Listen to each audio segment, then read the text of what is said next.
So here's a little office rant. I just saw on CNBC that 3 out of 4 managers think that Gen Z is the hardest generation to work with.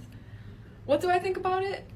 I don't know. I feel like there are really two sides. So we had to find jobs and learn in university while there was the pandemic. And sure, that might have stunted a lot of communication skills and made us think, hey, maybe we want to value self-expression more, or I want to work on my own terms and have flexible hours, which maybe is something that previous generations haven't seen before. Reading more about it, apparently Gen Zs are easily distracted, a little ruder. We don't really understand office etiquette, especially because we've never been in an office before. On Zoom calls, we're always on our phone, and we dress too casually. We have a really different idea of what it means to work, with things such as quiet quitting or even pronouns on your resume. We're kind of changing the workplace, and a lot of generations either don't like it or are learning to accept it. But personally, I don't think hustle culture or work culture is dead from Gen Zs. I just think we're kind of rebranding it.